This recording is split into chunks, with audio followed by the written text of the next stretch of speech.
that, you know, that I can find things that are really rare Yeah. or interesting that I've never heard. But what I find interesting about you is that I know a lot of people, and I'm not going to say names, but I've talked to people who are of your generation in music and some who are still making music. Yeah. And a lot of them are sort of mired in nostalgia. And Yeah. they'll say to me things like, Tom, it was never as good as it was back in there. Or like, I'm not even going to put my stuff on Spotify. Or, you know, they get sort of fortified in an era, but you never seem to do that. Well, no, but you don't want to do that. That's ridiculous.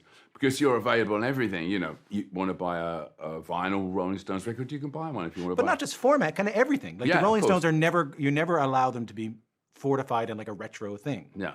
That's important to you. I don't want it to be in a retro thing. And this album, the Hackney Diamonds album, I mean, when I talked to Andy, I mean, Andy's like a pop producer. That's where he's made his name, you know. And I was going, Andy, you know, I made all this pop record, but he loves rock and roll, knows all the history backwards, you know, can play all the licks, can play all the Rolling Stones lyrics himself, you know.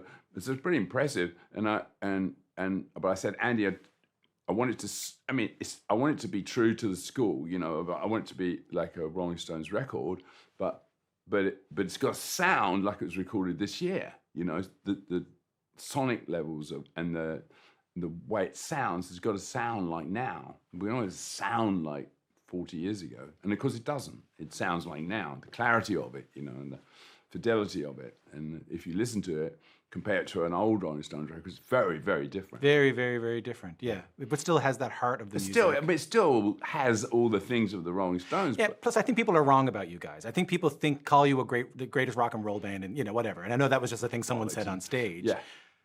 But you've never just been a rock and roll band. No, not at all. No. It's not.